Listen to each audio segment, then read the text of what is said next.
Right, so we just got a job about a bird that fell into someone's chimney early this morning. So we are about to head up to Babbler. Okay, so this is the chimney here. Okay. And I think last time I heard, the bird seems to be somewhere around here.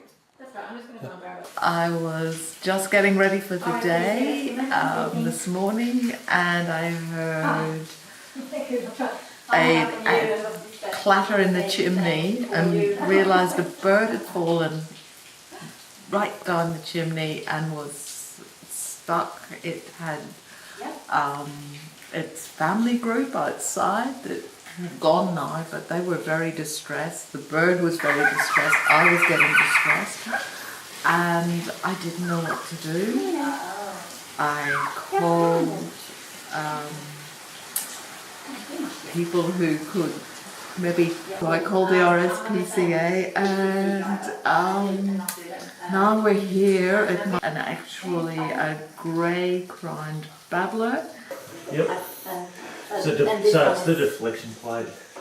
Yeah, but it's jammed, like it's just super rocky upside down. Right. Yeah, And I can't lift it, and Okay. sometimes the bird likes to sit in between up here. Right up in that one. Oh, she's busted all right.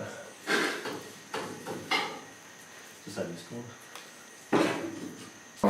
Yeah. All right, you're right, mate. There we go. Oh, nice. Here we go. Good job. Oh, thank goodness. Goodness, all that stress.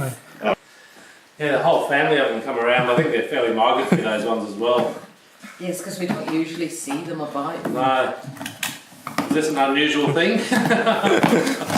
Well, I'm saying that they get a lot of birds